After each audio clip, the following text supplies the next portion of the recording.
This is the Seahawkers podcast. I'm Brandon Schultz of the Military Seahawkers, and joining me, my good buddy and Montana Seahawker, Adam Emmert. Welcome to the offseason, my good friend. The NFL offseason is here. We have a Super Bowl game to talk about that closes out the season, and I don't have to feel bad about it because the Seahawks are still the only NFC West winner of the Super Bowl since we went to the NFC West.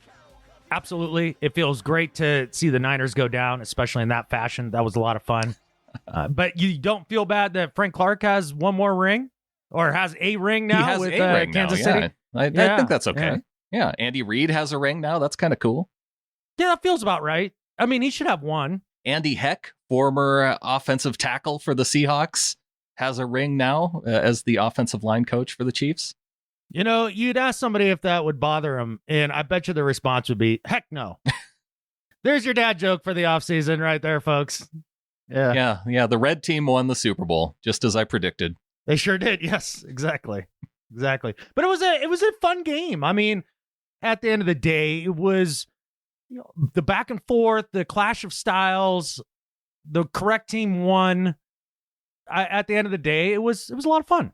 Yeah, I feel pretty good about it. I was starting to get a little nervous, though, in the fourth quarter when the Chiefs were down 10 points. I didn't think that Mahomes against that defensive line was going to be able to bring him back at that point. And if not for that one deep pass down the field to Tyreek Hill on 3rd and 15, if that doesn't get complete, then I don't know if they do come back.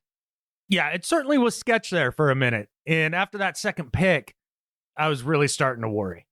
Because at that point, Mahomes he'd thrown that first pick, and then he was throwing everything low and just didn't seem to have the mojo. And you're like, man, this is not the Patrick Mahomes that I figured I'd see on the biggest stage. And then all of a sudden he turned it on, and away they went and scored 21 answer points in the fourth quarter. And much to my delight, watching the 49ers then sulk off the field.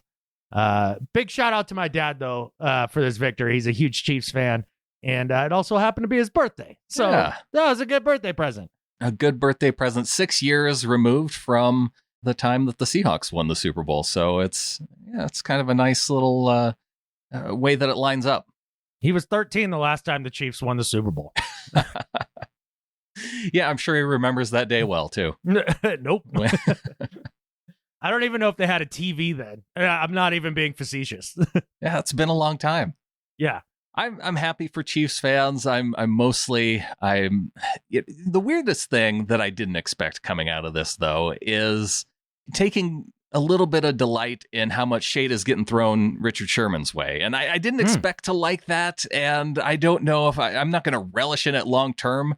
But just in the moment and after the game, because he was there face down as Damian Williams goes running into the end zone, the one play where he just gets the ball across, and then, Sammy Watkins down the right side, Sherman gets burnt. And so there were a couple plays that you could point to where I think I was going to be happy for Richard Sherman if I had to be. Oh, I don't know. I was having a really hard time as we entered the fourth quarter. And I was having those thoughts, right? Like, am I going to have to be happy for Sherm here? And I don't think I could have gotten there. I'm glad I didn't have to explore whether or not I had to get there, but I just didn't think that I would enjoy it as much watching him fail. And maybe it's because he's a 49er. Maybe that's why. I think the thing of it is I didn't ever really, through the fourth quarter of that game, look at him as being the guy that was really failing up and down the field, right? Like it was a Richard Sherman problem why they lost the Super Bowl. I guess that never really crossed my mind. I watched a guy out there competing and doing everything that he could. And also knowing too that, people are killing him for getting beat by Sammy Watkins. Well, it turns out Sammy Watkins is really fast. I don't know if you knew that, but he's really fast.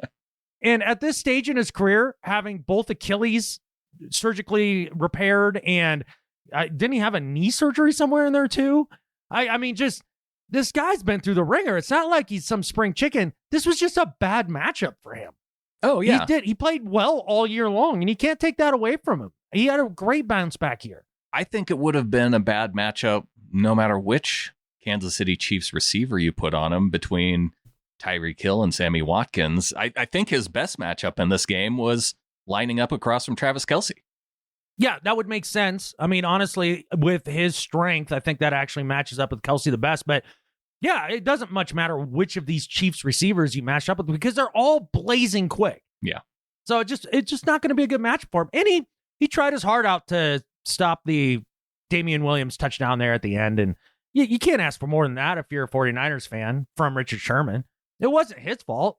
The problem in this game is that Jimmy Garoppolo lost his balls about halfway through the game. Do you think he lost them, or do you think Shanahan was afraid to let him hang out? If Jimmy Garoppolo was your quarterback in that situation, are you trusting him? We saw leading up to this game that he didn't seem willing to do it, but I go back to that game between the Saints and the 49ers in the regular season, and Jimmy Garoppolo is what won the 49ers that game in New Orleans. Neat, that's one. Congratulations. Well, that is one. He has shown that he can do it. It was shown in this game yet again. You start to get pressure on him, and he makes stupid-ass throws. Yeah. It's what he does. And look, if you don't get any pressure on him, he's great. Very nice, fine system quarterback, and that's good for him. But when you're playing at the highest level in the biggest moment, like that is not a guy you can trust. I mean, look at the way he's even interacting with his teammates on the sidelines in the second half. Compare and contrast that to the way that real leaders go about that. Like even just Mahomes in that game, or Russell Wilson, or any of the guys, Tom Brady, any of the guys that you look at and you're like, that dude possesses leadership. They're talking to the guys, and you see the guys locked in with them as if like, hey, whatever it is this guy's saying, like this is important right now. And he's got our back, and we believe in him. You see Jimmy not saying crap to anybody on the sideline, number one. And then the few times he kind of does, it's other guys coming up to him and like saying stuff, and he just kind of like gazes off into the distance and quietly nods. Like the dude's just not a leader. How does a guy that is so handsome not have the charisma to go along with it? That's the biggest question. Well, it's because he's always gotten by on that jawline. Like, that's clearly what the deal is. He never had to develop any charisma. See, being as ugly as I am, it made me develop some charisma. You just had to do it. I had to. It was a survival mechanism. Yeah. Well, and you look over at the other sideline, too, when you want to look at leadership. Tyrann Mathieu, after the Chiefs allowed that touchdown that put the 49ers up 20-10, he's over on the sideline just getting in the face of all the Kansas City defenders. And after that, they don't give up a single point. The Chiefs go on a 21-0 scoring spree in the fourth quarter, and that was the game. If I'm hearing from you, what it sounds a little bit different. What I tend to be hearing, some of the national articles and the narrative after this game is that Shanahan choked, when really it came down to Garoppolo's inability to execute and maybe the moment being too big for him. But gosh, if he just hits on that Emmanuel Sanders throw down the middle of the field, that makes it a game, and you're forcing the Chiefs, to go back down and do it again. So that could have turned on that play. And he missed it by a mile. That's the alarming part. But yeah, I don't know that you can blame this totally on Shanahan. And then also too, because, Robert Saleh is the chosen one, you can't possibly critique him throughout this game for his defense giving up 21 unanswered points in the fourth quarter. I don't hear anything about the defense being the problem here. It's all just Shanahan and the offense. It's like, wait a second. All the defense had to do was just stop him. The offense had scored 10 more points than the Chiefs to that point. Yeah. So I don't understand exactly how you can look at the offense and be like, that's the problem for sure. It's just that Patrick Mahomes figured it out in the fourth quarter. Andy Reid figured it out. They decided to go a little more up-tempo, decided to start taking shots, trying to take advantage of those one-on-ones. And they were trying to be sure they ran the ball through the first part of the game. And honestly, as much as all the stat nerds will be pissed off about this, it made them respect it. And so late in the game, when it was all on the line, you could go play action and actually get those one-on-one matchups. No, Adam. I heard Troy Aikman distinctly say in that game that play action, that you didn't need to run the ball for play action to work. And that's why it was just working, because it was Patrick Mahomes, and it was working as if it were magic. I don't hate Joe Buck and Troy Aikman as announcers. I don't either. But look, if you put me on air for 3 hours a weekend in front of the entire country, I'm sure I'm going to say all sorts of stupid crap. There's no doubt about it. But that one, I tuned out about halfway through what he was saying. I was like, oh, Troy, okay, whatever. Well, there is some analytics to suggest that you don't always have to be, on the mark, getting 6 or 8 yards per run play for play action to work. But you look at the end of the day, Damian Williams finishes with 104 yards, and a big portion of that and his 6.1 average was the fact that he broke off that 38-yard run toward the end of the game. But, Damian Williams, if Patrick Mahomes wasn't the MVP of this game, and I think you have to give it to him because they were down 10 points in the fourth quarter and he came back. But the dude still had 2 interceptions in this game. He didn't play all that effectively for the first 3 quarters. If they would have given Damian Williams the MVP, it wouldn't have shocked me either. Yeah, I think that could have been fair. I mean, honestly, I think the best player on the field was Nick Bosa. Yeah. I mean, even in a losing effort, I don't know that he's not the MVP.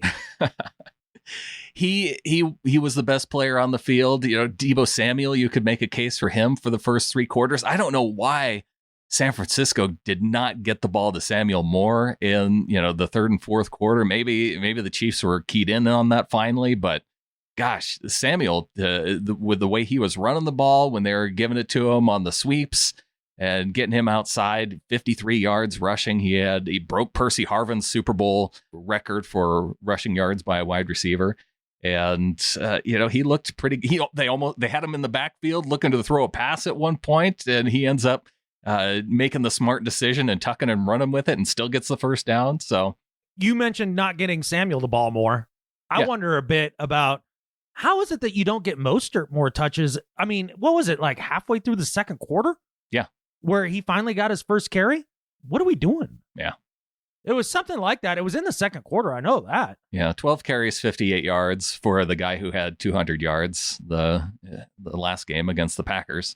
And they kind of abandoned hitting him on the perimeter towards the end of the game with the run game. Right. They kept going up the middle, which was very bizarre because they gashed him on the outside every single time. The Chiefs could not contain. And even if they did contain, there was nobody filling in the gap that was then created by the outside contain man actually containing. It was a nightmare for the Chiefs on the perimeter against the run game. So I guess in that way you could say that it was a little bit of a failure in terms of Shanahan, just in play calling down the stretch and not going with what worked. So you crush Mike Shanahan, or not Mike Shanahan. I know, I have the same problem. Young Shanahan, Kyle. You crush him, or not you specifically, but people out there that are killing him right now. Yeah. He's getting crushed because in the Atlanta Patriots Super Bowl, he stopped running the ball and started throwing it more. Like that was what was the narrative there? Yeah, they decided to be too aggressive and throw the ball when they should have run it. And then in this game, he ran the Catfish out of the ball and got too conservative. And now that's the problem. Like, which is it? I don't see the problem as being a run-pass balance issue. It was an execution issue with the plays that they ran. Garoppolo wasn't effective enough in the third and fourth quarter to get the win for the 49ers. Yeah, that big third down where Kittle comes wide open as 2 zone defenders, leave with the receiver that's on a crosser, I think. And he's just standing there in the middle of the field being like, seriously? Yeah. Like, you couldn't find me here? It'll be interesting to see what they do with Garoppolo going forward because his contract is easy to get out of. It's something like $4 million, and it's like, see you laters. I bet they go at least one more year with Garoppolo. They aren't going to make a change this offseason. You wouldn't think so, but you never know. I mean, is that team better? I'm asking this legitimately. Is that team better with Cam Newton? Oh, yeah. Okay. Is that team better with Phil Rivers? Old maybe? Phil Rivers, maybe. Maybe? I don't know. I mean, I don't know how. I didn't watch a lot of Phil Rivers last year. I know it was a down year for him. Is that team better with Brady? No, I do think the team is better with Brady. Is that team better with Alex Smith? That's a little questionable. Andy Dalton? I don't know. I think Dalton and Garoppolo are the same guy. They're much closer than people might realize. But it leads to that idea of Garoppolo being the weak link for this team. What about Teddy? I don't know. Well, I think they're better with Teddy. Leadership, Teddy in the showed you- dynamics of leadership, I would rather have Teddy as my team leader. And also in just overall talent. Like, look at what Teddy just did with the Saints. You're telling me that like Teddy couldn't be successful in a system that is very well schemed as Kyle Shanahan's is? He just went over there in New Orleans and ran that Drew Brees scheme to perfection. Rattled off a bunch of wins. You're telling me you can't plug him into that system? I think he's better than Jimmy G. I don't think that they have the cap space, though, to be able to run like an absolute competition between the two guys. They would have to make the decision to cut Garoppolo and go with the guy that they're able to get in free agency. And that is a big risk to take. It is. They probably won't do it, but it's fun to think about for a minute. Oh, sure. Yeah. Do you think fans have gripes in terms of officiating calls in this game? What's your big takeaway? I don't know what the big problem with the officiating would be. I mean, they just let them play. You could tell the refs just didn't want to blow the whistle. Yeah, except on the push-off by Kittle. Right, which he did it twice. If he hadn't have pushed off twice, I think he would have gotten away with it. He would have gotten away with one of them, but just not. Yeah, you just can't both. do it twice. Like they're like, oh, we'll let that one go. Oh, come on, and they threw the flag. So yeah, I don't think that there's a lot to complain about. If Niners fans are pissed about the push off on Kittle, they should be doubly pissed that with the Chiefs on fourth down just before they punt, Shanahan doesn't call timeout, lets the clock run down, not giving the offense a chance. That's where you need to be angry. Then you still have, they can still be angry at both, I suppose, but then you still have time that in that moment, if you don't pick up that play, you have other shots to take. But at that point, they had no more time left on the clock. No, they were screwed at that point. But as far as like the 10,000 foot view of this Super Bowl, I do believe the better team won. Now, is San Francisco's defense better than Kansas City's defense? Yes, but the gap there was much smaller than the gap between Kansas City's offense and San Francisco's offense. Right. And it showed you the difference between a quarterback with the clutch gene and one that just literally doesn't have it. And that, to me, that's a 10,000 foot view. And as far as them going forward, I would imagine the Niners being pretty formidable next year. A lot of young players. There's not going to be a ton of moving parts there, I think, as far as losses and things of that nature and free agency. As far as them winning the division, I think we have a very good shot of knocking them off for the division title next year. But we'll kind of see. I don't think they're going to fall off the map as hard as, say, the Rams did last year. Yeah, I could see them, again, as long as Garoppolo stays healthy, I think he can get them back to a similar type of level. If the defense, if they stay relatively together, I think they are going to have some issues in terms of salary. And I kind of want to get into it when we look at the Seahawks salary cap going into this offseason and maybe even compare it a little bit to what San Francisco's having to deal with, because I think Seattle is in pretty good shape. And it's there's some other teams, though, that they're going to struggle this offseason. Yeah. And at least with the 49ers, they are going to have a few difficult decisions that they're going to have to make. So we'll get into that. But before we do, I have an email from Matt. And one of the things I don't think we did in the last one was allow someone to take the blame for the loss to the Packers. And so I'm just going to carry this over, and I'm going to hang the blame for the entire season not being a Super Bowl win on at the feet of Matt here with this email. Oh man, that's tough. Well, Matt came in, so I feel like he's willing to take some blame. Maybe he wasn't willing to take this much, but here we go. Says, hey guys, I knew one of these would eventually be my fault, and it's only right for me to come clean. So here it is. My wife and I got married in November 2018 and delayed our honeymoon until last summer. And instead of going to Italy or somewhere expensive, I insisted we fly out and drive the Pacific Coast Highway, but that we start our trip in Seattle and work our way down. It was my first time in Seattle, and I made the grave mistake of going to CenturyLink for the stadium tour. I firmly believe that it was my presence in the building before the season that laid the groundwork for the missed shot at the Super Bowl. I just wanted to apologize to everyone out there and let you know that it wasn't the refs, it wasn't injuries, it wasn't bad play calling, it was me. I catfished up. I'm sorry, but lesson learned, I'll never go back.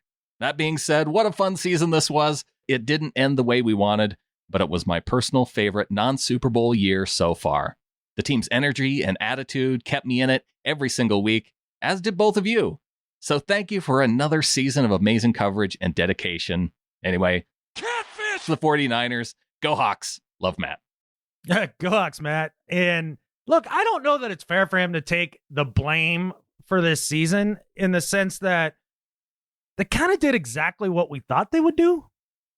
So what kind of blame is there to take? I mean, you met expectations, but you didn't exceed them. Like you did your job for the season as a team. So maybe his presence there wasn't exactly a net negative. It wasn't a net positive, but it was just a meh. Take that, Matt. You didn't help. You didn't hurt. You just maintain the status quo for the year. There you go. Yeah. Yeah, when I look back on this season, it was a fun season. It was a stressful season. I'm definitely going to remember it in those kinds of terms. I know that, last season we heard Pete Carroll talking about and Russell Wilson talking about how it felt like it was going to be 2012. But now it can actually feel like 2012 because the 49ers lost the Super Bowl in 2012. Right. Yeah. So it turns out that history doesn't repeat itself exactly. No. It's variations on a theme. But yeah, this team definitely feels like it's on the uptrend here. And also, too, I mean, there is a tremendous possibility that this team improves a bunch this offseason. They do have the ability to improve. And I think that a lot of people look at this and they wonder, with the Seahawks getting as close as they did in the playoffs, if they're looking to just maybe make tweaks or if they are willing to make some significant changes, in terms of what they do on defense.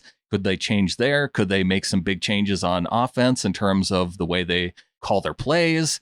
I do want to get to that, but I also wonder, too, if there could be a significant change in Pete Carroll's mindset, because one of the things that I think that you and I go back and forth about a little bit, and you do hear throughout the media, is that the philosophy of Pete Carroll and him saying it's not how you start, it's how you finish. And it was very much emphasized this year because the Seahawks finished very strong in so many occasions, but started kind of slowly. And so if that is your philosophy, that it's not how you start, but how you finish, then maybe there's not enough emphasis on the start. And when Pete Carroll is looking at the season as a whole, and he's asked in his postseason press conference about that idea of starting out quickly. And, obviously he would like to put more points on the board earlier on in the game. That's not that they don't want to score early. What is it about, could it have something to do with his philosophy toward the Seahawks not being as aggressive earlier on in the game? So if you look at it on a game-by-game basis, yes, they definitely played to the motto of it's not how you start, but it's how you finish. But if you look at it on a season-long basis, that it doesn't hold up because they started out really well.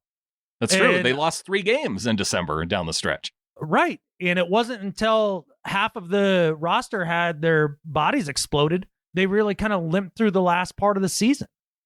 And really, I would love to see them finish better and be peaking towards the end. I mean, that's what you saw happen with, say, like the Titans, where they were, not a great team to start out with, changed quarterbacks midseason, but towards the end, like they were scary. You would rather see that. So I think there is some credence to it's not how you start, but it's how you finish. But in terms of the roller coaster of game by game, yes, it would be great to not wait until 5 minutes left in the third quarter to start really balling, whatever that is.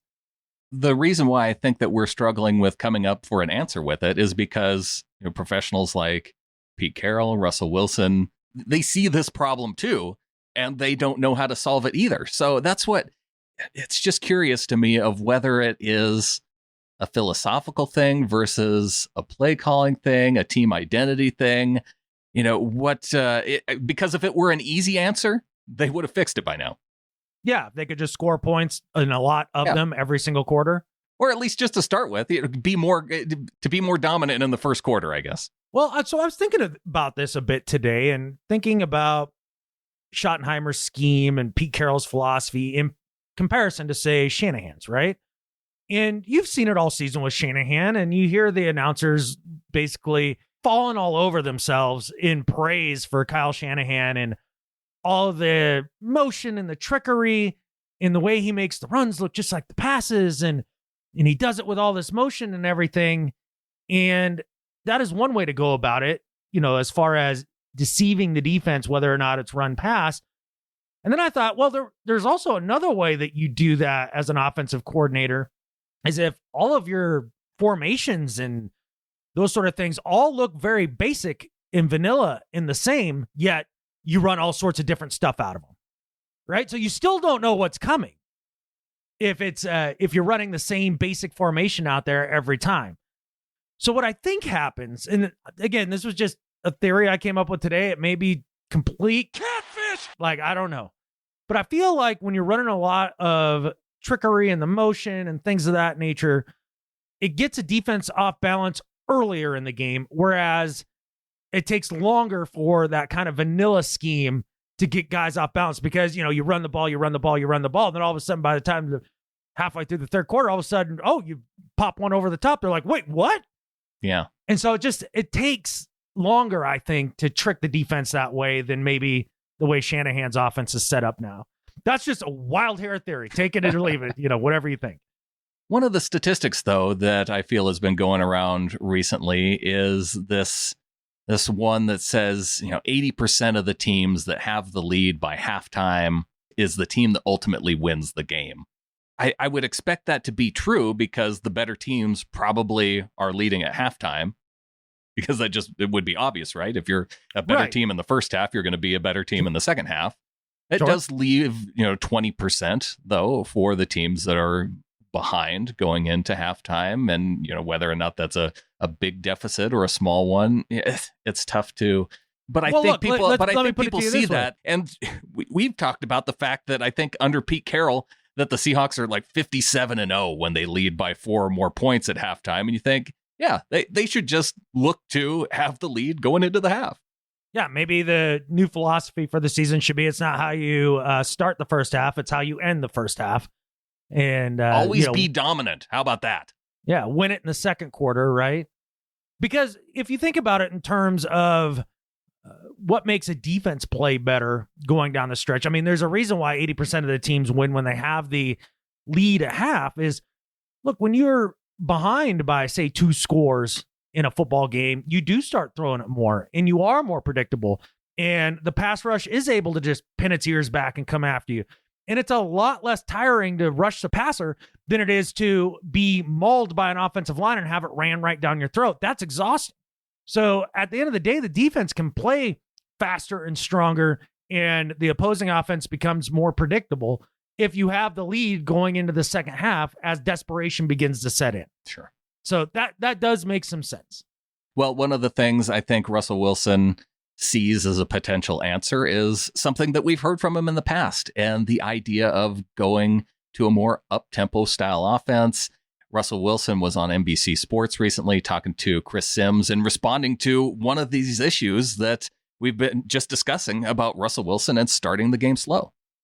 What is it about the Seahawks? And why do you got to drive me crazy every Sunday with oh, we fell behind and it's a big game and now Russell's got to go crazy backyard football magic man. Yeah. What is it? Why can't we find that rhythm earlier in the game at times? I think that's what we got to figure out. As we go on throughout this offseason, and we're trying to capture that earlier on. Because I think we do it really well. I mean, we've always been really good at 2-minute offense. We've always been really good in those end of the half. Those not always hurry up situations, but those up tempo moments. Yeah. And the reality is this: I think the defense gets tired. First thing. Sure. I think the second thing is that I really know kind of what I want to, get after them and how we want to get after them, especially in those moments. And guys just make plays in those moments. I think the freedom of just going after and just scoring as many points, that's kind of what the Chiefs do. To be honest with you, they do a really good job. Andy Reid and Mahomes, they do a really good job of getting up to the ball, playing with their playmakers, and finding a way to make plays. And they score more points than everybody else. And I think that's the name of the game is, can you score one more point than they do? Right. And there's different ways to go about it. Listen, the reality is we've won a lot of football games over the years. I know. But we're holding you to a very high standard. But we also, I think there's also the expectation of being here, not just sitting here in this seat next to you guys, unfortunately. Yeah, right, being on the big banner here, the Super Bowl. Yeah, but being on the big banner and winning it all. So, yeah. we're gonna try to figure that out and see if we can get back here quickly. One thing about that I took out of it, because I did hear that earlier today before we came on the show. As far as the tempo of the offense, I think that is something that can be addressed and sped up for sure. Now, just speeding up the tempo of the offense doesn't mean that you have to throw the ball a crap ton more. No. It just means that you get the plays in a little quicker, you're in and out of the huddle quicker, or you're not even in a huddle, whatever it is, right? Because that was one of my bigger frustrations throughout the season offensively, is how many times that we got to the line with no time left on the play clock. Right. And there's no time for Russ to adjust. There's no time to call out the protections. What in the hell is taking so long? Have the next call ready to go as you call the next play. You know what I'm saying? Like, when you call the play, you should already have the next two in your mind that you want to run depending on situation. Like, it shouldn't be that difficult. Right. That definitely is something that I would like to see. I think they could play with better tempo and pace. It doesn't necessarily have to change Pete Carroll's philosophy in terms of running the football.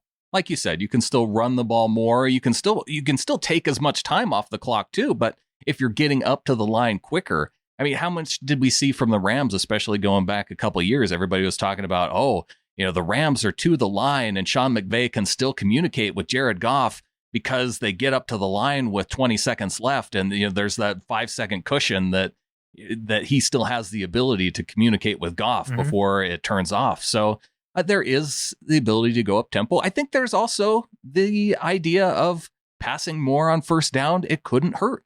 I was looking at John Gilbert to field goals. He broke down the numbers in terms of the percentages of sacks that the Seahawks tend to take when they take them on second down, third down versus first down. And when you look at the first down numbers of sacks allowed, sack percentages allowed compared to the rest of the league, the Seahawks actually allow fewer sacks in terms of percentages. They're under 5%, whereas the league average is more up around 5.5%. So it's pretty close. But the Seahawks, when they're passing on first down, the defensive players tend not to get to Russell Wilson as much, and that can have a lot to do with, the heavies being there in the middle of the defense. They don't have the ability to get to Russell Wilson, a guy like Brandon Mebane on the field instead of an inside pass rusher. But then you get to second down and third down. Second down is up around 10%, where league average is 5% in terms of passing when the quarterback's dropping back to throw. And on third down, it's 12.5 compared to about 10. Okay. This is a very misleading statistic right here that you're throwing out. And I'll tell you why.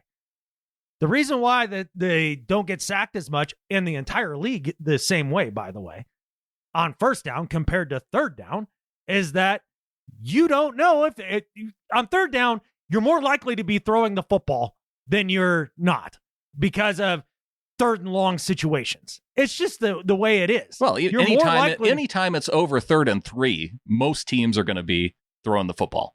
Right. And so the pass rush can just pin their ears back and come after you.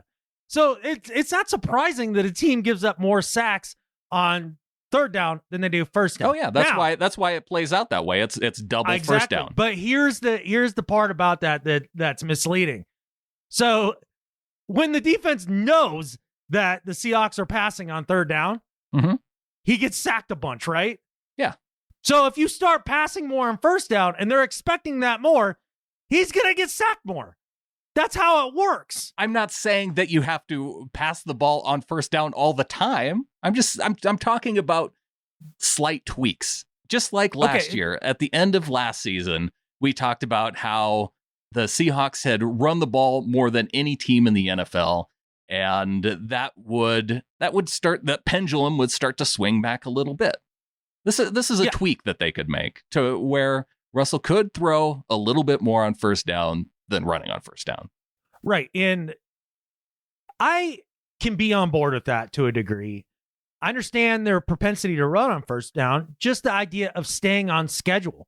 When you don't have a great offensive line and say you have an incomplete pass on first down, now it's 2nd and 10, and now you're definitely dropping back to pass, or at least 70% probability you are. Now you're putting that O-line in a bind. Right.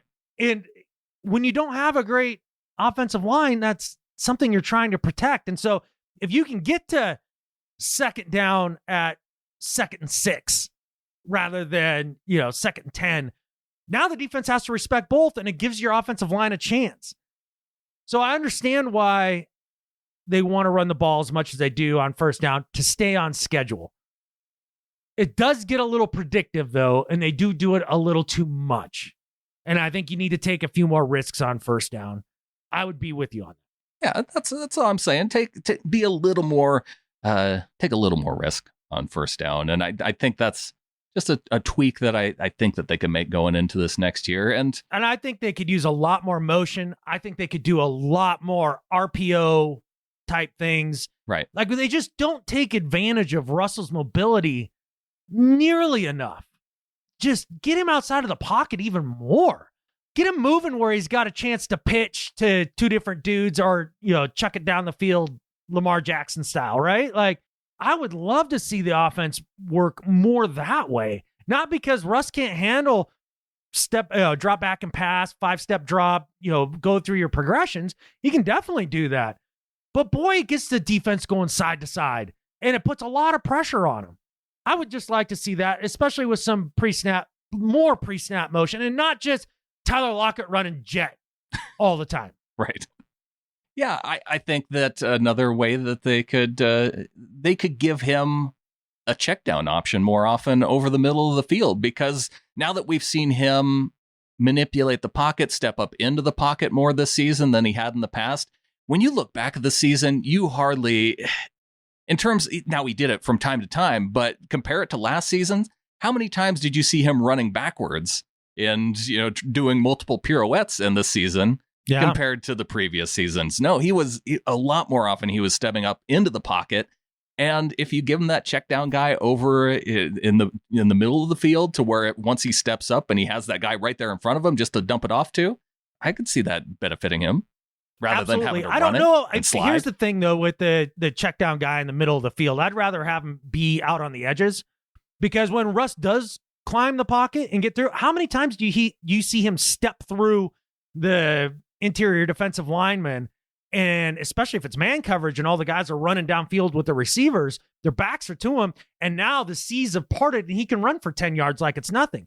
If you leave that check down in the middle of the field, now you have another defender there that can come up and make the play. I'd rather keep the middle of the field uncluttered for him in those sort of situations, but there's a lot of ways to attack a defense that way. I think the bigger thing is thinking about this offseason and what this offense could do to score more points. I do agree with you on the first down situation.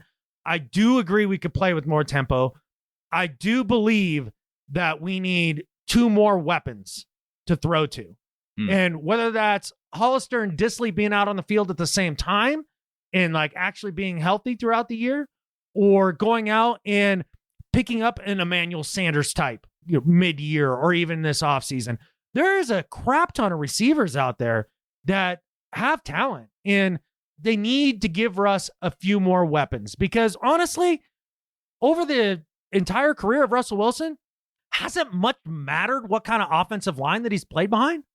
No, not really. I don't think it really has. So at this point, give him more weapons. If guys are open and he scrambles around like he does, he'll find them. Like, I'd like the offensive line to be serviceable, but I'm not going to break the bank there this offseason. No, you don't think they need to go out and get dude from the Titans or, Well, you got to figure, all right, what are you doing with Britt and Ifedi first? You got to make those decisions. And that's hard to decide. I would imagine that they keep Britt coming off an injury. It'd probably be a little cheaper to sign him. I have a feeling some team is going to offer dumb money to Ifedi, and that's fine. He's a league average player. The only thing about him is that he is pretty healthy for being a league average player, so that's nice. That's his one positive, and I think that's what's going to get him overpaid in this offseason. So let's go there. Seahawks free agents, potential cap casualties, accounting for filling out the roster and for rookies and space for injured reserve in 2020, the Seahawks are looking at having about 40 to 42 million for free agents. Mm-hmm. Let's start by looking at the guys who played more than 40% of the snaps in 2019. Okay. When I go down that list, these are the players. Jadeveon Clowney, 57% of the snaps. Jaron Reed had 45%. Jermaine Ifedi, all 100%. George Fant, 42%. Quentin Jefferson, 55%. And then I think those are the guys who are probably going to command more than $5 million average per year. And then you think George Fant's going to command more than $5 million a year? I do think that. That's an interesting thought. I disagree with that, but that's okay. Really? You don't think so? For a backup backup tackle?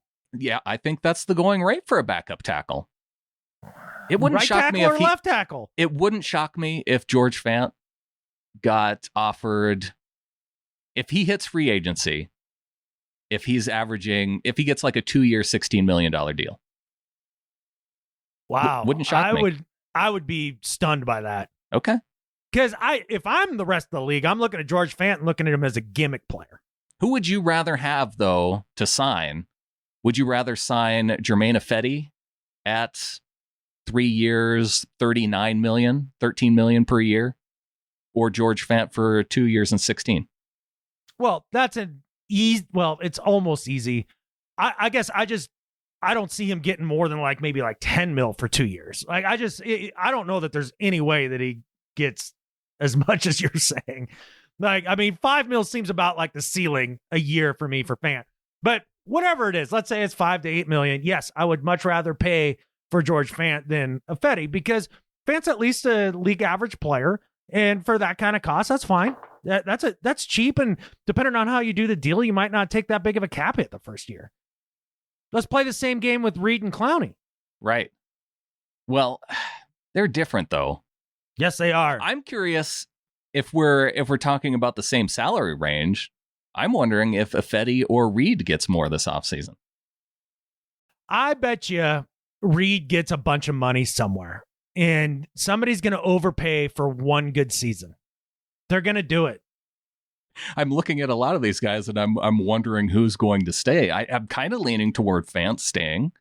Clowney, you're talking about GMs that could pay a bunch of money. Somebody could offer Clowney a lot of money. Yeah, it could easily be us.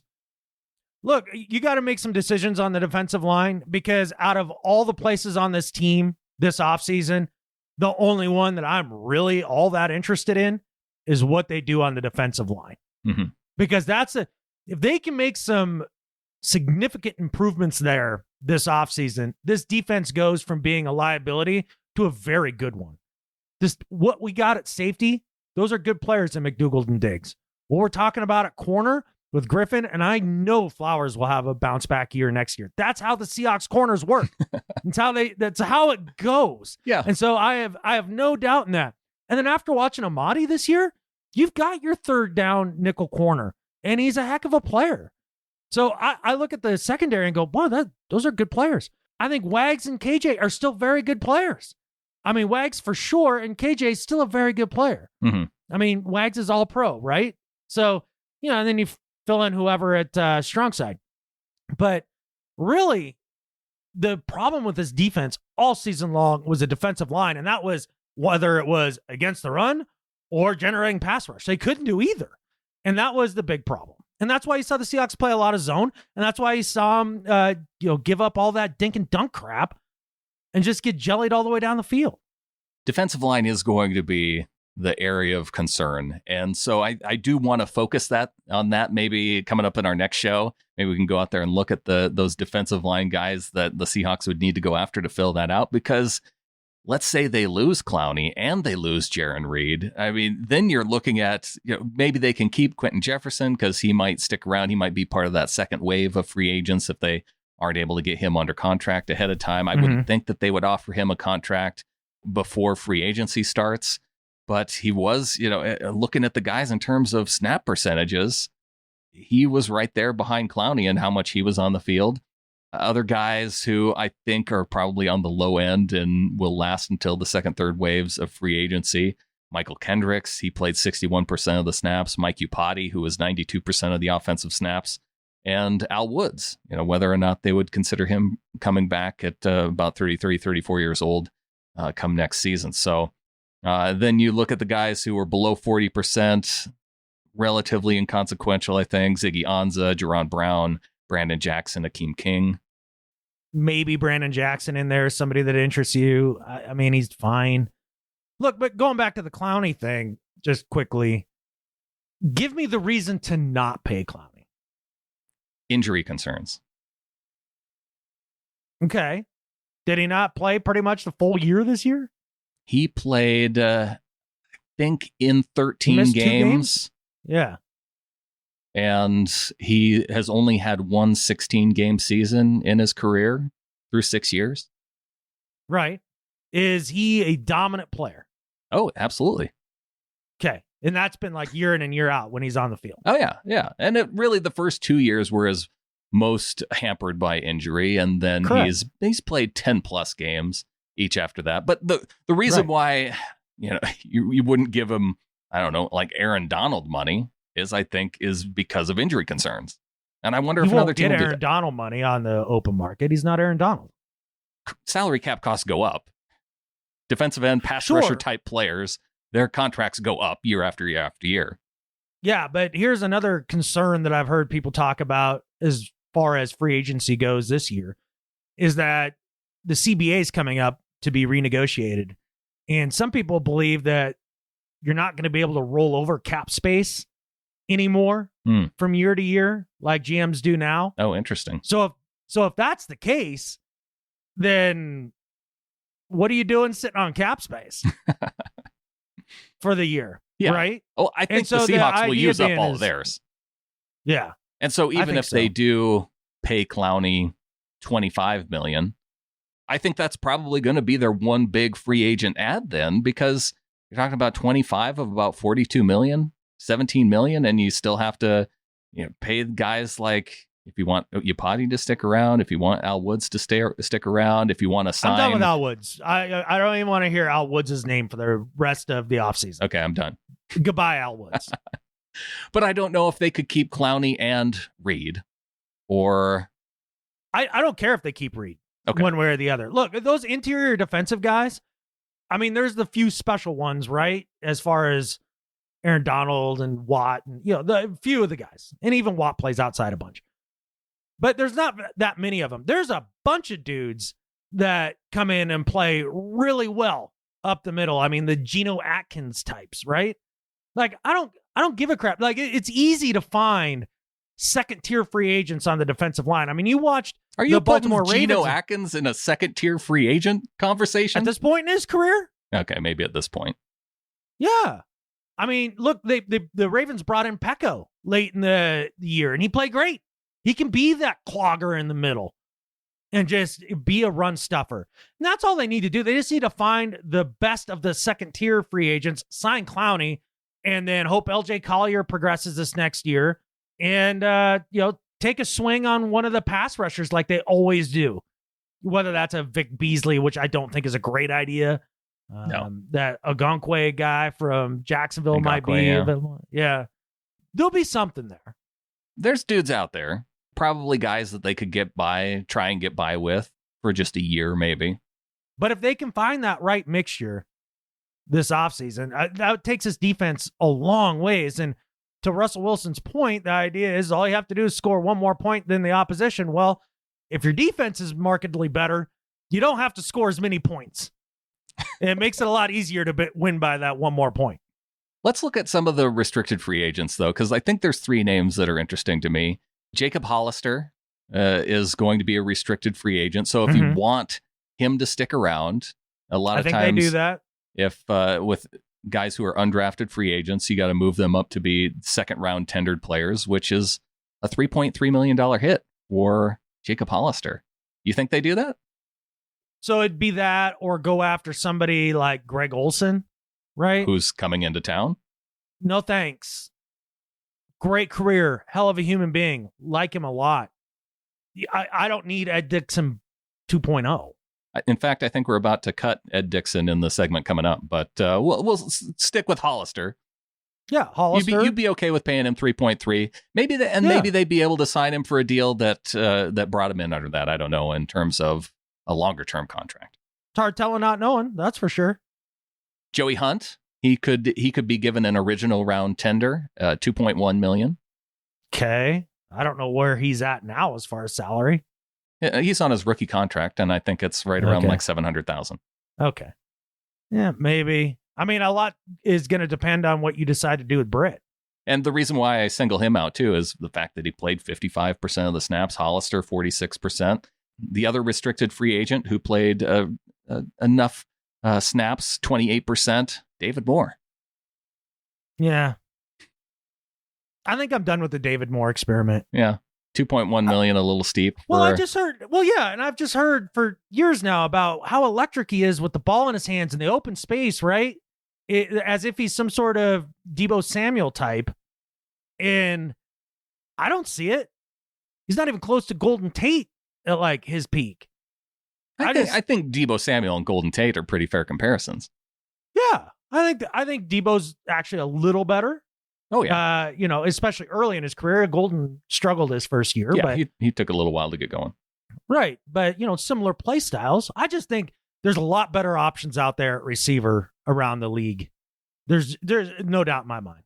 Okay, so pass rush, wide receiver. Those are two areas to look at. And maybe we'll count on listeners, too, and saying, these are guys that I'd like the Seahawks to look at. Email those in, gohawks@seahawkerspodcast.com. So I think we've narrowed it to receivers and defensive line as of right now. So we'll see how that goes moving forward. Yeah, defensive line being like number one, and then like wide receiver being like, if you're going to judge the distance between those two things, it's going to be like a distance of 47,000 nautical miles. Right. You're talking about a number 3 wide receiver and maybe even a number 4 receiving target, because I feel like with a healthy Will Dissly and you have a DK Metcalf coming back and Tyler Lockett, you have your top 3 receiving targets already. It's hard to rely on Uncle Will, though, as much as I want to. Oh, and I think that's a big reason why they're bringing in Greg Olsen for a look. It's why they will look at a guy like Austin Hooper, I think, in the offseason as a free agent. No thanks to either of those. For the type of money you're going to pay? No way. Okay. I am not interested at all. Maybe that's where you go with your first pick in the draft.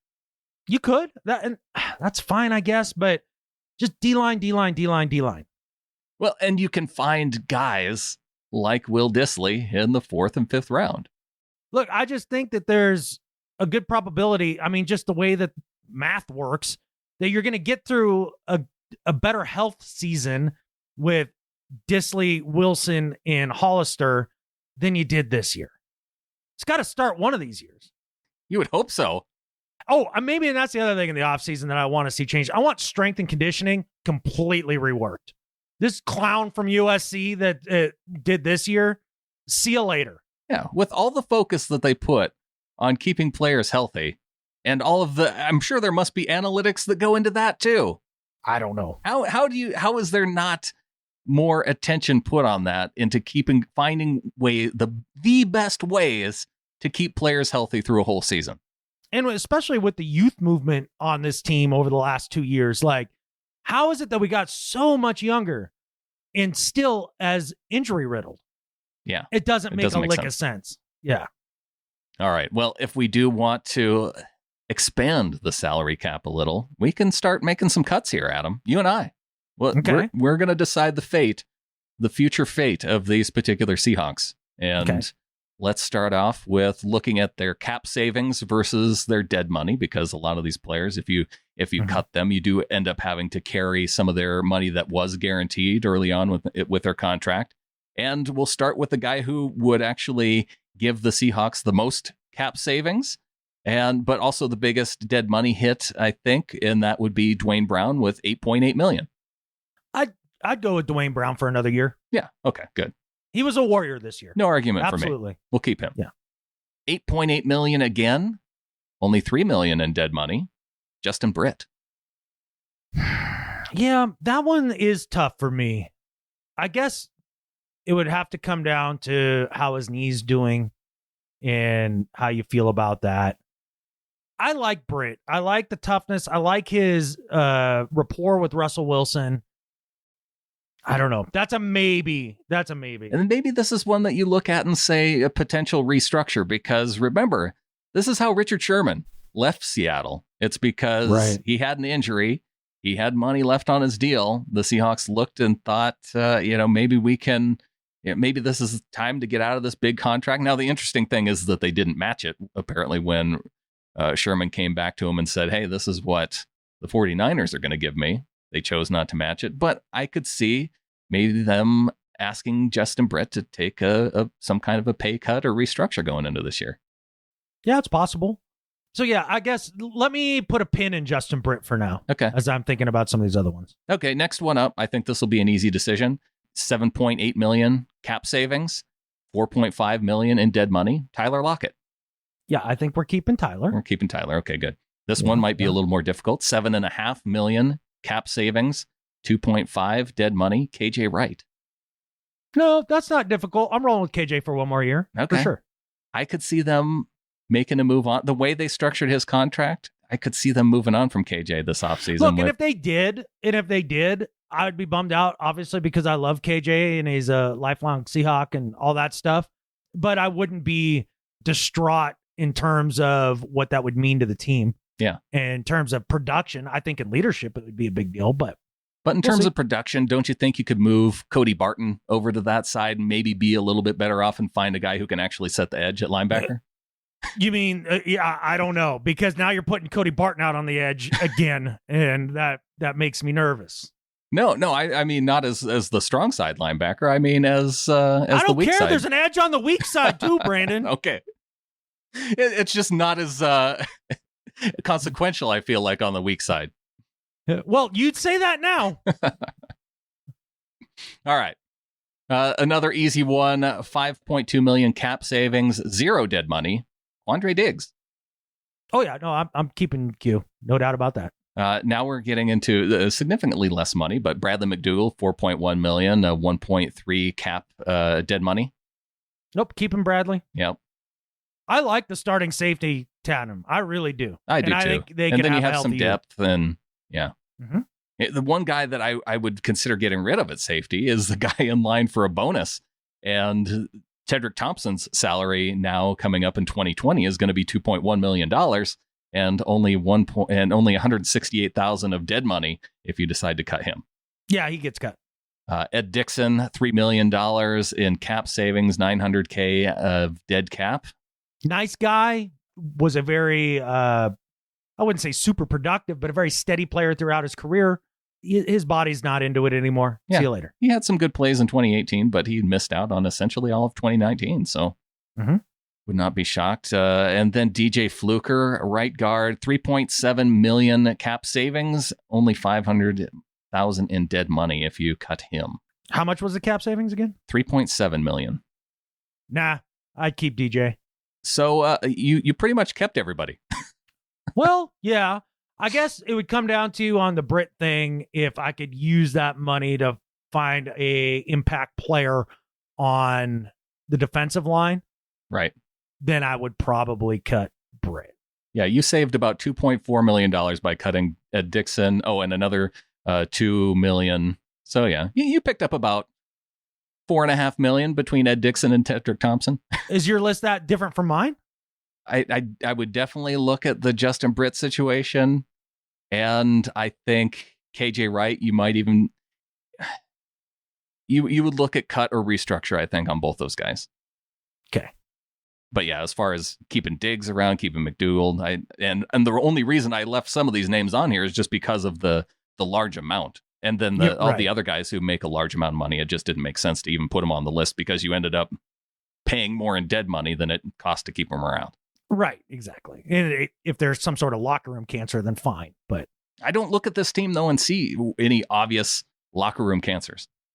No, that's not. This team is actually a pretty tight-knit group. I mean, that's one of the things I do really enjoy about this team as a whole is that they do seem to be a bunch of good dudes who really do play hard for one another. Comparing the cap space with the 49ers, As I said before, the Seahawks have about 40 to 42 million, and the 49ers have 14, and that's even before considering what they'll need to pay their draft picks. Now, I think they only have one pick in the first 4 rounds of the NFL draft, so they probably don't need as much money for draft picks, but they are going to need some money to fill out their roster. They might have about 8 million, and yes, they'll go and they're probably doing the same exercise over there in San Francisco of who can they cut to gain some cap space. But when I look at some of their significant players from this past season, Emmanuel Sanders, who played 81% of the snaps, safety Jimmy Ward, who played 79%, and defensive end Eric Armstead, 76%. Those are 3 big name players that if you're talking about under 10 million of cap space, I think it's going to cost at least 10 to keep just one of those guys. That's interesting. I think you could probably afford to lose Armstead just because of the amount of dudes that you have on that defensive line. As far as Sanders goes, I don't know that that's the position you invest a ton of money in if you're the 49ers, considering your identity is more running the football. Yeah. And Jimmy Ward, integral piece to a defense that was pretty dominant. I would keep him. Okay. See, I would pick Sanders out of those 3 if I had Really? to. Yeah, I feel like he was a more important target, but I can also see them giving that up because you have George Kittle, you have Deebo Samuel, and I think Samuel's going to be a more significant part of that offense probably in year 2. So yeah, maybe you could get away with letting Sanders go and kind of relying on a younger player. But Kendrick Bourne, a guy who's a restricted free agent, I don't know if they could afford to keep him around, putting a second round tender on him being an undrafted player. Yeah. And Matt Breida leaving too, potentially. Yeah, which I don't know is a huge deal. That running game is definitely more a scheme-based running game than it is, individual talent. I don't know that that'd be a huge loss for them. I think whatever changes you're going to see with the 49ers this year are going to be around the fringes of the roster. They're just going to run this thing back. End of exercise. Armstead did bounce back, though, from kind of how he was in his first couple of years. What would you think? I think he's a fine player. I'm just saying if you're having a difficult time keeping all those guys, that would probably be one I would lose just because of the guys that are around him, not as an indictment on his quality of play. So while we're with that in mind of players that we could look at in the next episode, is Eric Armstead on your list? Yeah. Any of these guys who hit free agency, it's going to be kind of that type of feeling, I think. Yeah. It depends on, who he's paired up with. Just kind of being a longer, lankier dude rather than, kind of thicker run stuffing kind of guy. Like, he's a valuable piece to plug in depending on who you have playing next to him. He has to be protected. Well, he's definitely protected on the 49ers, and maybe that's why he was able to ball out in the season, right? It's my entire theory right there. Okay. All right. Well, what do you say, Adam? We take a break. We come back. I have some Pick'em League winners to announce. Hey, all right. So let's get to that coming up after the break. Also, we have some questions that came in via email. All right. Sounds good, man. And we are back. We spent a lot of time talking about the Super Bowl, Adam. We didn't spend a lot of time talking about the Pro Bowl. And Mark Misselbrook comes in with a question, says, can you talk contracts to free agents at the Pro Bowl? Time to showcase Seahawks culture and roll out the offseason welcome mat. And I think what Mark is getting at here is that with Pete Carroll being at the Pro Bowl, it's kind of given him the opportunity to show a little bit of what the culture can be like in Seattle. And there are a pretty significant number of free agents. I think there's also some guys who are going to be some cap casualties from the Pro Bowl. So whether or not you care much about the Pro Bowl, I think it did offer Pete Carroll the opportunity to maybe do a little bit of recruiting. Yeah, it can't hurt. And you saw that poll done where Pete ranked very highly as one of the coaches that players would like to play for. And that speaks not only to the culture that he has, but to the brand of football that he plays too, that, half the fandom seems to hate. So that's something to think about there. And I don't think they hate it, Adam. I think they just want it to change just a little bit. No, that is not what I'm saying. Like, fire Pete is not change it. That's a a very bit. small portion of the fan base. Okay, then. But I don't think they can offer him contracts or anything like that while the league year is still going. But yeah, I mean, it's a lot like the NBA where Chris Paul and LeBron James are riding a banana boat together, or Dwayne Wade, riding a banana boat behind a jet ski during the offseason, and they decide they want to play together. Yeah, I think that's part of it. And I think that can happen even with players, not necessarily having coaches there, but I think players want to know what kind of coach in terms of what to expect just around the locker room and that sort of thing. So I did go through the roster for the Pro Bowls and kind of look at a few guys who are going to be free agents. And I think we can cross some of these guys off the list, like Drew Brees. Probably not going to bring him in as backup quarterback. No. It's pretty. He's going to expensive retire backup. anyways. He might go back to the Saints. It's going to be really curious to see what the Saints do. They don't have a whole lot of room in terms of salary cap either. Nope. Right up against it once again. They've already kind of declared that Taysom Hill is the guy. Oh. That's taken over for Drew whenever he decides to step down. And like Teddy can go do whatever he wants. Well, Taysom Hill's going to be a free agent this offseason too. Yeah, they'll give him money. They're not going to franchise tag him though. No, why would you franchise tag him? He'll sign for a lot less than that. Well, he's going to hit open market though. I mean, if you're Taysom Hill, do you want to hit the open market, or do you want to play in New Orleans with Sean Payton, the guy who recognized you as being a legit talent to begin with? I don't know. Let's ask Brock Osweiler how he feels about going to bed on a I bed read of a pile very of money. long article on Brock Osweiler and what he's up to these days, and a lengthy interview, and he totally wishes he would have taken the lesser money and stayed in Denver. Well, there you go. Taysom Hill. Read up on Brock Osweiler then. There you go. Wide receiver free agent Amari Cooper. Yeah, Amari Cooper would be an interesting guy. The thing I don't like about his game is that you get physical with him and he just shuts down. And I don't know that that's a good fit for this division. Plus, I think, gosh, if you're spending upwards of 15 plus on a wide receiver, I'd rather spend that money on the defensive line. Yes, me too. You got guard Brandon Scherf from the Skins. Yeah, I don't know that much about his play this last year. It's a name I recognize, but I don't know if they necessarily need like a star guard, but gosh, if you put him next to Dwayne Brown, that would make the left side of the line pretty nice. Yeah. Again, you're probably looking at $15 million to bring a guy like Scherf in. Right. And I guess I just would rather put that money on the defensive line. Sure. Tight end Austin Hooper, you talked about him and not being a huge fan there. Absolutely not. Yeah. Overrated as hell. Okay. Yeah. And fullback CJ Ham from the Vikings, who's a fullback. Yeah. He's a fullback, so you wouldn't have to pay him much. That's true. Yeah. Talented guy. Okay. Well, I mean, the Niners used the hell out of Juszczyk, so. Yeah. Yeah. And he was in the place of Juszczyk in the game. So let's move over to the defense. Okay.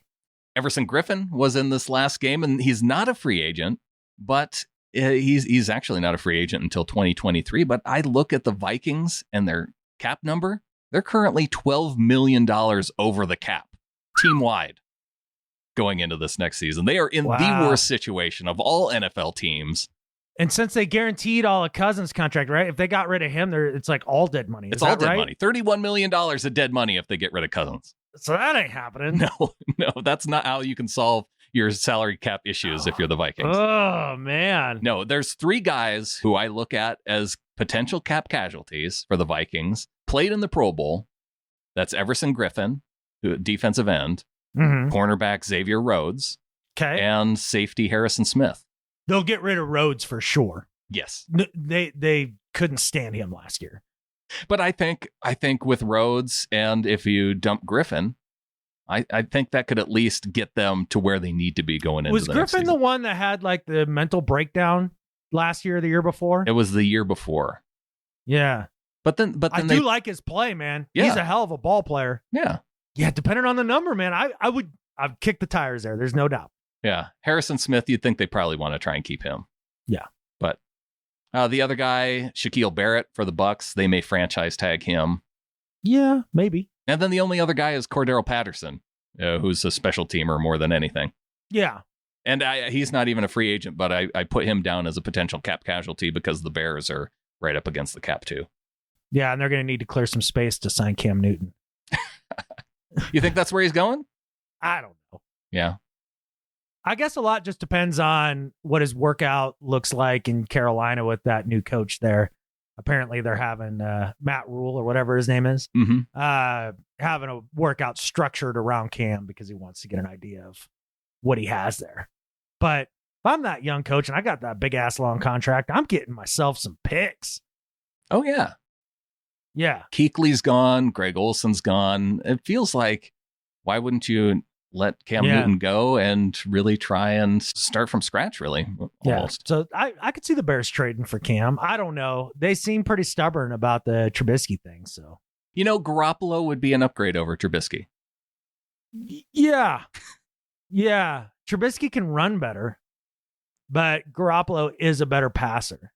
All right. See, we found a guy that look, Jimmy's fine. He's a middle of the road guy. He just doesn't have any leadership qualities and he gets rattled under pressure. This was their year too for San Francisco. This was the down year in terms of his contract numbers. Yep. Like he was a 20% hit last year, and then he was down to 10% of their cap this year. Now it starts to creep up more around that 13 to 15% area over the next couple of years. Yeah.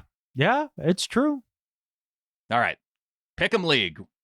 Let's announce the Pick'em League winners. All right. Do you got like trumpets or something? Do I have? Oh, yeah. I got some trumpets.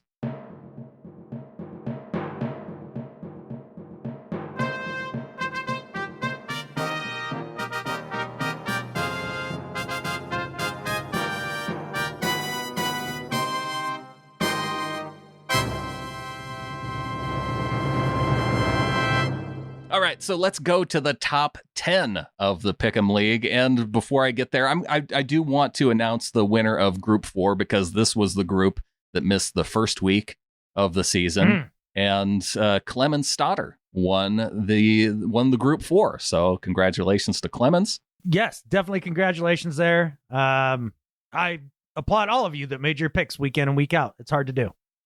All right, so 10th place goes to Oliver in BC. 9th place, Hotlanta Hawk. 8th place, More Right, and that's Hank, PA Hawk.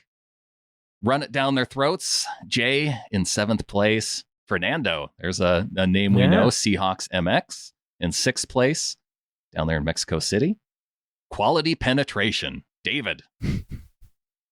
I think David got jobbed. I mean, when you have quality penetration, like you gotta win. Came in at number 5. Jeff comes in at number 4, Winnie the Pooh. It's pretty good. Dakota of the Blair Witch Project gets number 3. Okay. And there was a 3-way tie at the top with Blair Witch Project, F Can't Miss the Rams, and Toonhawk. So what'd you do? Did they have an Anchorman style fight to the death? No, I think they just picked the score of the Super Bowl, and it was closest to. Okay. And so that's what it came down to. So Blair Witch took number 3. Oh, really? I would have figured with the witchcraft like there that they would have had the. You would think so, but I think Dakota picked like a 70-point game. Oh. And it came out under. Okay. The closest to the score of the Super Bowl, picking the winner, was Toonhawk, John the Bard Davidson. Wow. Well, for a long-time listener, John Davidson, that definitely feels fitting. Congratulations. So congratulations to John, Trevor. And he can rub that in Barry's face. That's the best part. Yeah. He can rub it in Barry's face. Trevor, you are the runner-up. There's still solid prizes for, really the top 4. Maybe even the top 5. We got some good prizes this year, Adam. And so what I'm going to allow John to do, he'll be able to get the championship knife. Buck Knives, courteous enough to come through once again, donate one of their 110s. Adam, I think this is the one that you carry. And that's been kind of a consistent top prize thanks to Daniel Weinholtz, who works at Buck Knives there in Post Falls. It adds kind of a local flair to our prizes. Buck Knives famous for their knives that come out of this part of the country. So that's always been one of the top prizes among our Pick'em League winners. John will get that, and he'll also get to pick his favorite from all of our top prizes. Of course, we got the Doug Baldwin signed football from his rookie season and with the number 15 cool. inscription. Dustin Mock cool. contributed that. We have the Michael Dixon full-sized signed helmet that says punters are people too. You got the Russell Wilson signed action green mini helmet. You got a Russell Wilson signed 8x10. And then from there, we have a Cliff Averill signed football, a Cam Chancellor signed mini helmet, $50 Fanatics gift card, DK Metcalf signed card with a piece of jersey. Now that could end up being worth some money. and a Nas Jones signed football. Those are all pretty good. I know. Even though he's still on the team. Well, he's on the team, but he didn't really play. And then I think from there we go to $25 Fanatics gift cards. Those are amazing prizes and a giant haul for people. I'll be excited for everybody to receive those. For all of you that kicked ass at Pick'em League this year, hats off to you. You guys are amazing. Yes, and for all of our weekly prize winners, I did get some out to those Ring of Honor members who I sent out little Christmas boxes to, but for everyone else, I do have prizes going out along with these. I tend to wait till the end of the season so I can get it all done at once. And so thanks to people like Rory who won way back in week 1, and I still haven't gotten his prize to him yet. Yeah, but it is coming. Right. You always do get to it. That's true. So big congrats to all of our people who played in the Pick'em. I think I came out to around, what was I? I think I made the top 50. Yeah, I dropped out about halfway through the season just because work travel got crazy, and then I forgot like 2 weeks in a row, and I was like, Catfish! Well, that brings me to, we do have the CJ Procise tiny pieces of Seahawks stuff card. We have to decide who to give this away to, Adam. Can we just send it back to CJ Procise? I have two ideas. We have two players within the Pick'em League that I look at, and one person had the worst score of the regular season without having any zeros on the scorecard until the playoffs. So that's trying the full season and just coming just up in last place. Yeah. Or we have another player who was 5 points out of the lead all the way up until week 11 and then dropped out of the Pick'em. They just stopped being in the top 5? Yeah, 5 points out of the lead. So nope. I believe that the person who was there and persevered all season long but came in dead nuts last, they get it. That goes to Tracy in Kaneohe, Hawaii, one of our Ring of Honor members then. Oh, right on. I didn't realize it was Tracy. Okay, cool. Well, yeah. That will go to Tracy, and then Bronx Turkey, Josh, who dropped out in week 11. Sorry, dude. Yeah. Don't drop out. Don't be a quitter. Yeah, like Adam. Like, I quit and I don't expect anything for it. That's true. Oh, I have some Seahawks hats too that those could go in as prizes for maybe those gift card slots. So anyway, we'll work out prizes among the prize winners. How about that? That works for me. How about a review before we move on to do better and better at life? All right. That works for me.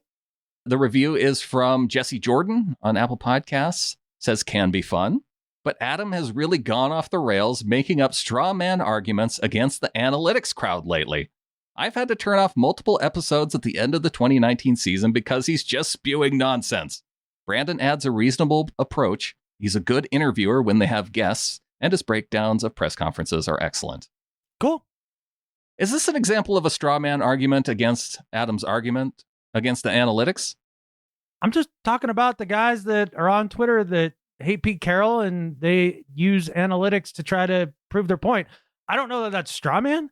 It might be, I may, in his mind, exaggerate the veracity and or size of the audience that makes that argument, but it is present. It's not like I'm making it up. Well, and I think that there's different kinds of analytics crowds too. There's a portion of the people who argue for analytics who make it out to be as though analytics are always the answer. Yeah. And I think that's the crowd that you're against. You're not necessarily against the idea of analytics. No, it's just the idea that you go for it on every fourth down, no matter what.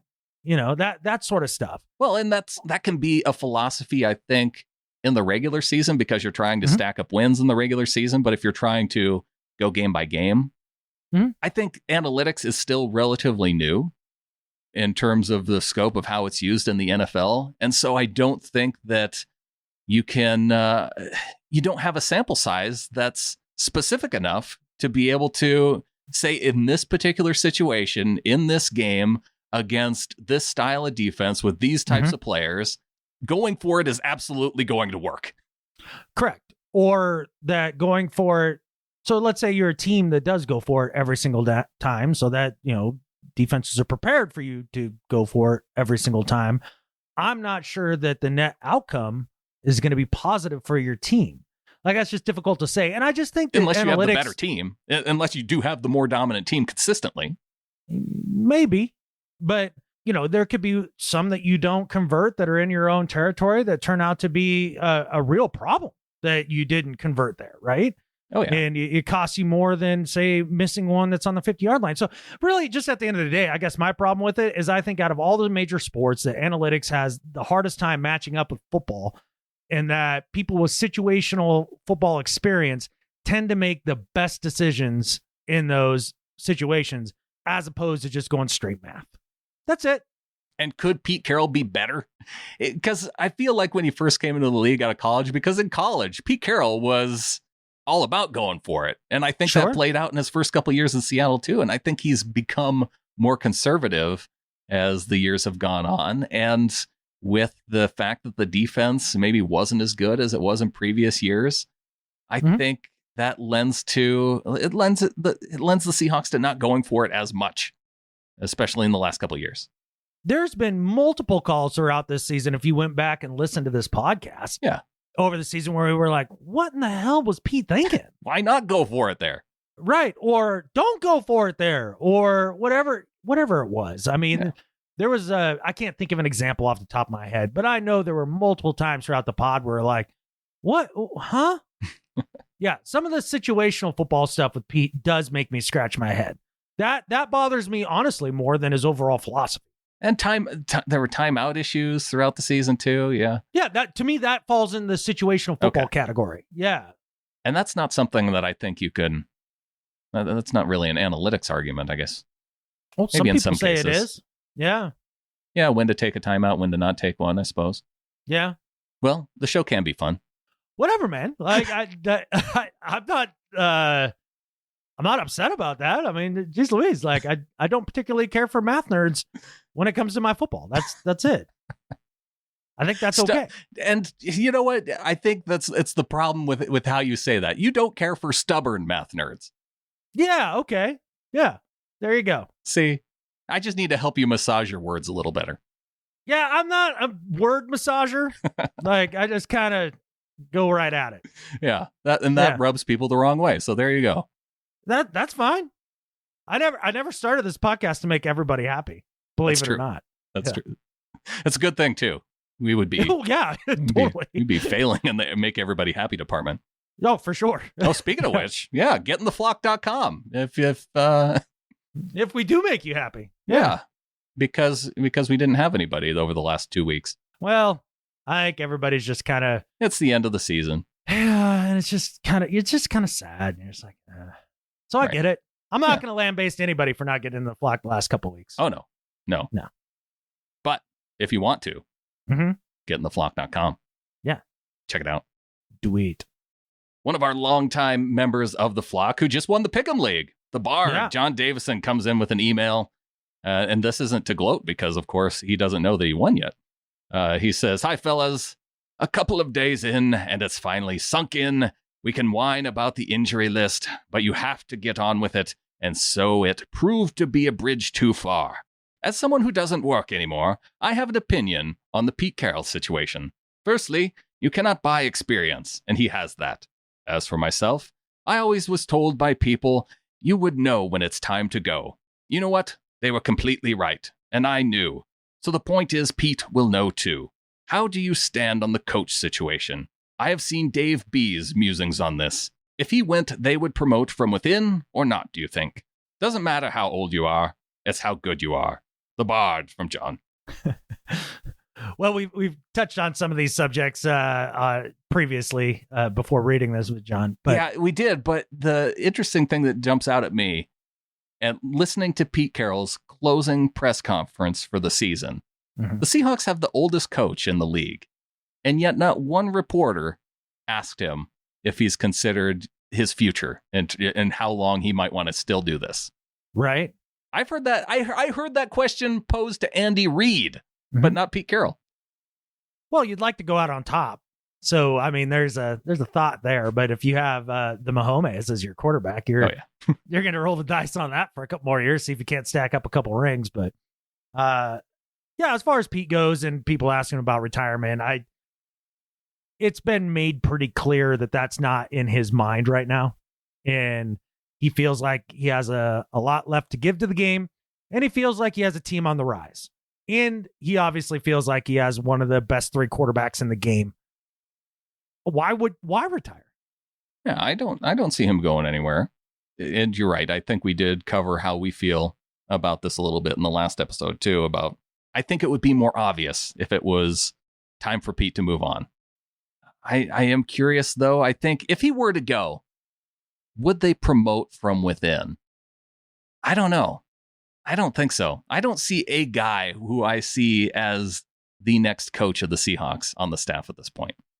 Yeah, neither do I. I think that's a time where you're starting to go out and look somewhere else, but it's not going to happen for the next 2 or 3 years, so I don't much care about the idea. As far as coaching changes go, I mean, I think Ken Norton is the biggest name that people kind of look at, and you haven't heard a lot of rumblings, and I wonder if the style of defense that was played this year, which is not the style that we normally like to play in terms of a lot of zone coverage, a lot of 2-man, a lot of stuff like that. I wonder if that was more a function of not having a defensive line that plays to the level that they need. Mm-hmm. And so they tried to cover it up by playing more conservatively in the back end. And at the end of the day, it ended up in kind of a mediocre place. So I'm wondering if it's more a Ken Norton scheme problem or more of a personnel problem, or how Pete sees that. Yeah, and I think Pete is probably going to see it more as a personnel problem, just based on the way they structured the defense. Right. But you can point to the fact that Coach Norton hasn't had a lot of success in the defensive coordinator spot too, and say, it might not be much longer for him if they do decide to stick with him for one more year. Honestly, I wouldn't be sad about it if they decide to go another direction, but we'll see. All right. On to do better and better at life. All right, man. My do better is for the president of the United States, and this isn't political at all. I don't have an opinion on the man one way or the other. Don't give a rip. I think you do have an opinion, but that's fine. That's fine, but that is not what this is about at all. It's not really for the president more. I think it's more for whoever his lead Secret Service agent is. Okay. Because after the Chiefs win, he tweets out this: "Congratulations to the Kansas City Chiefs on a great game and a fantastic comeback under immense pressure. You represented the great state of Kansas and, in fact, the entire USA so very well. Our country is proud of you." Yeah. Man, the man struggles with geography. He just does. And Kansas City is in Missouri. And so they represented the great state of Missouri very well. Right. He fixed it. Did he? He did fix it. Okay. But my problem, I think, is more with the Secret Service guy, because there's got to be somebody when he's sitting around the Oval Office at night, or, up in the presidential quarters and everything, and he's getting ready to tweet all this stuff out. Yeah. There's got to be, he needs a checker. He needs one dude to be like, yeah, nailed it. And maybe not censor him so much because he likes just, kind of off the cuff, but just fact check it in a way, just for basic things, like what state is Kansas City freaking in? So to whoever that guy who should be doing that, do better. Yeah. I think this could I think there should probably be a pre-brief involved in this, because it can be confusing geography-wise for the San Francisco 49ers, too. They don't play in San Francisco anymore because if you're the president and let's just face it, there's a lot of politicians who pretend to know stuff about sports that don't. Correct. And that goes on both sides. But I think all of them should know where the cities are.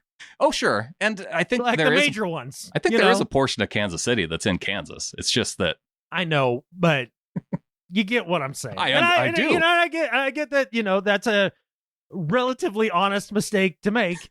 Oh, sure. I mean, it's just some guy on a talk show, like, no big deal, right? Yeah. But you're the president of the United States, and like you're the top secret security guy, Secret Service guy. I don't know why you keep pointing to the Secret Service guy. Because he's got to be the one dude that's with him at all time. Some communications person to give him the heads up of, okay, San Francisco doesn't actually play in San Francisco. They're down in Santa Clara, so don't talk about how beautiful the stadium is in San Francisco because that's not where it is. Those sorts of things. You want to pre-brief the guy on just so he doesn't make the mistakes in the spontaneous moments. All right, then you need 2 or 3 shifts of communications people so that there's somebody there all the time because he's waking up at weird hours and doing this sometimes. I understand. It's just weird. It's just weird. The whole like Twitter presidency, like, and they're all going to be like this from now on. All of them. Yeah. It's kind of a requirement now, apparently. Yeah. Hooray. Is it going to be Twitter or will it migrate to like the other social media platforms? I don't know. I hope to be long gone out in my cabin. Like, will we have the Reddit president? And will we have probably the, Facebook Live president? Yeah. I just hope they do better with geography is all I'm getting. That's all you want? You're not asking much. I don't think so. Know where my football team is. Right. Or do a quick Google, man. Like, My do better for this week is for the wind. And specifically the wind in the Costco parking lot that I just turned in our van that we've had for 5 years. What did it do? I'll tell you. Turned in a it minute. in. The van didn't do anything. The van. I thought it committed a crime. Like you turned it in. No, well, it was time. Okay. I could feel like transmission issues coming. I see. So you sent it to the family farm. I didn't want to deal with it. I turned it in, traded in, brand new car. Just drive off the lot from the dealership. Go to Costco to pick up a few things on the way home. Mm-hmm. Park in the parking lot far away, because brand new car, you don't want any door dings from somebody parking next to you. You're one of those people? Just because I just drove it off the lot, Adam. Like, okay. I'm not saying that it's going to be, 100% of the time like that. All right.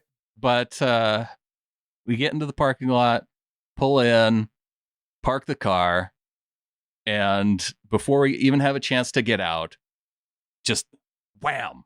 Right in the back. Feels like somebody hit us. We get out of the car and there's a shopping cart. There was like 30-mile-an-hour winds. Somebody who left a shopping cart in the parking lot blew into the back of the brand new car. I think we had 5 miles on it from after we drove it off the lot at the dealership. And now it has a big, nice new dent from a Costco shopping cart. So the wind... And for whoever the a-hole was that left their cart out in the parking lot, do better. There's a lot of layers here. Number one, I'm 1,000,000% with you with the wind. The wind pisses me off like all the time. Like it's just annoying. It is. I really do not enjoy being in the wind. No. Like it really, out of all, I'd rather be rained on, whatever. The wind is one of my least favorite weather. It's noisy in your ears, kind of. It can be annoying. It's just, I don't like it.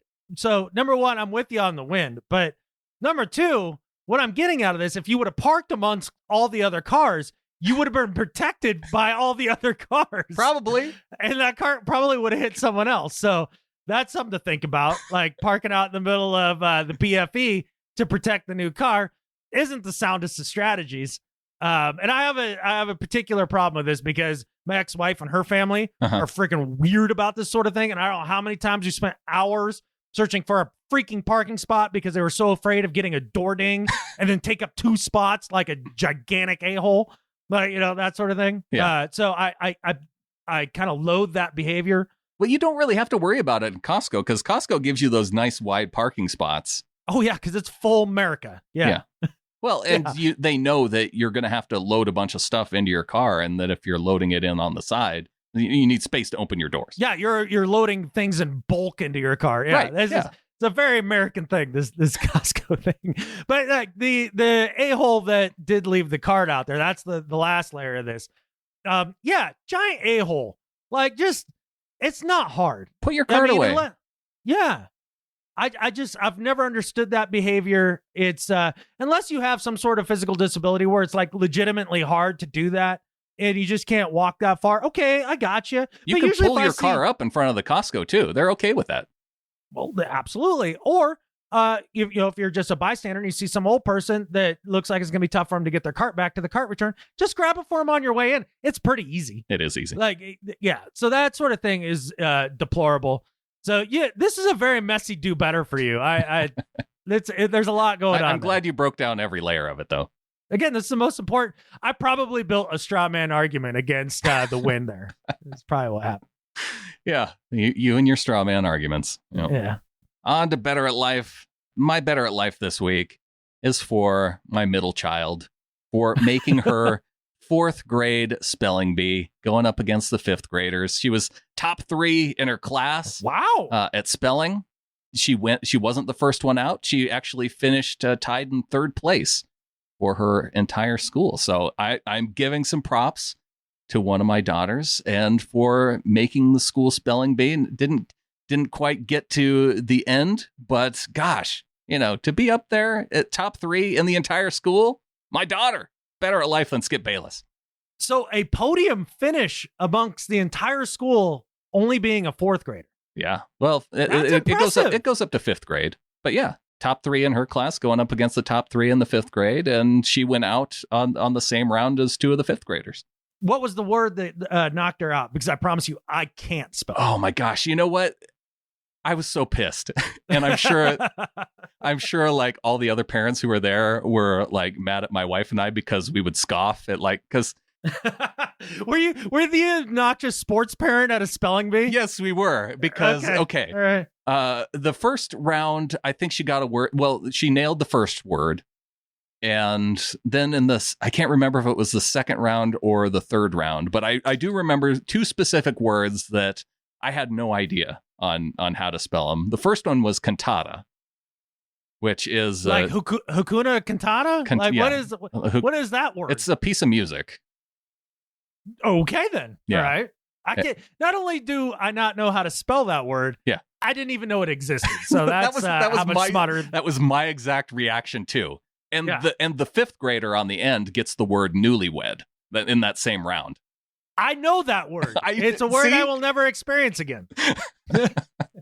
So you can understand my frustration. Like yes. My wife was, you could hear throughout the room like how loud she scoffed when she heard the 5th grader get newlywed. That's funny. And then so the other one was iglet. Like a piglet missing the P? It's what it sounds like, but it's a baby eagle. Oh, an eaglet. Yeah. Okay. It sounded, yeah. Oh, if you don't know. Iglet. No, iglet. Oh, okay. Well, here's the thing. Like, when you say it and you're not like looking at a baby eagle. Yeah. If somebody says an iglet, it's like a tiny igloo or a piglet without a P, right? That's what you think in your mind. Right. You don't think baby eagle. But if somebody said eaglet and you're looking at the eaglet. Right. Then you would put the 2 and 2 together and you probably spell better. Yeah. And so even when she asked for what the definition was, it was something about an eaglet in the nest. They didn't say a baby catfish eagle? No, which would at least. Who rigged this spelling bee? What kind of crap is this? I think there's a lot of shenanigans. This might as well be the Iowa caucuses. So you can understand my dad's frustration at this event because the definition doesn't even get you close to an idea of what the animal is. Like you can maybe get an idea that it's a bird, like if you really think because they mentioned the word nest. Right. But, there's nesting animals that aren't birds, right? Yeah. So my mind was all over the place on what an eaglet was.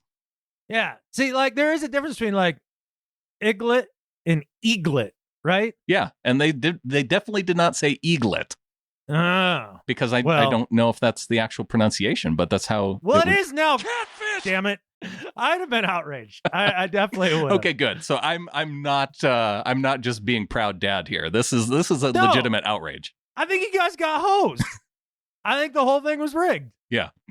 I'm a little upset about it. Your daughter definitely better at life than Skip Bayless for enduring that crap show. Yeah. Yeah, what a joke. I know. I'm a little bit frustrated, but again, I think, the pressure is off her from going on to the next round. I think she's happy with where she finished, and it's hard I'm to hang proud your of her head for making it to that point, because it's hard to get up in front of people and, gosh, try and spell on command. Well, not only that, but I guess I was just shocked to hear that they still teach spelling in schools. Oh, yeah. Yeah, I thought that was done now. Like we just were autocorrect we have spell people. check. There's Word. Yeah, and don't worry about it. Yeah, don't sweat it. Like, we're not going to spend a lot of time on that because, for the most part, you're covered. Siri's got you. Yeah. Yeah. Who you got for better at life? My better at life than Skip Bayless this week is for Andy Reid and the coach of the Kansas City, Missouri football team. A guy that I think has had a crap ton of success in this league and is really, you look at his coaching tree and the quarterbacks that he's coached throughout his career and the type of influence that he's had on the game. I've always thought he's kind of got an undue rep for his coaching style and his anti-clutchness. It never always felt like an Andy Reid problem. Mm-hmm. It more felt like a Donovan McNabb problem at the end of the day. To see him come out on top, it was well-deserved and well-earned. And, I've just always kind of liked the guy. And he's always seemed to be a good dude and treats his players with a lot of respect. And so for Andy Reid, for taking the wild Mahomes and bringing him in and saddling that stallion and winning a Super Bowl, better at life than Skip Bayless. Making a defensive coordinator change in the offseason, and they made all kinds of changes, bringing in Tyrann Mathieu, Frank Clark. Another guy who can't manage timeouts to save his life, by the way, but current Andy Super Reid. Bowl champion. Oh, yeah, that's been his big bugaboo, I think, over the years, right? It's the lowest hanging fruit if you're going to yell at Andy Reid. The other would be that he only throws ever and never runs. Which they ran pretty significantly in this last game. There was a period there when they had Brian Westbrook in the backfield in Philadelphia, and he was definitely a glorified receiver, more so than a running back. Yeah, I'm glad to see it, Andy Reid get it too, just because of what he means for the NFL as a whole. Just all the guys that have coached up underneath him. Ron Rivera, one of the guys who came up under Andy Reid, and there's a whole host. Oh, I know. He's just the one that jumps to mind, just at the top of my mind for whatever reason. I don't know. Yeah, but I think he was on the verge. I think you could have made an argument for him in the Hall of Fame even before the ring, but this I think is a lock for him now. Yeah, I think it helps to just legitimize his career as a whole. And it made my dad really happy. And that was fun. And that's important on your dad's birthday, on the palindrome day of all days. Yes. And not only that, but not having to listen to Niner fan talk about their world championship all offseason. I don't have to do that now. Oh my God, thank you so much for that, Andy Reid. And with that, there's only one thing left to say. Go Hawks. Go Hawks.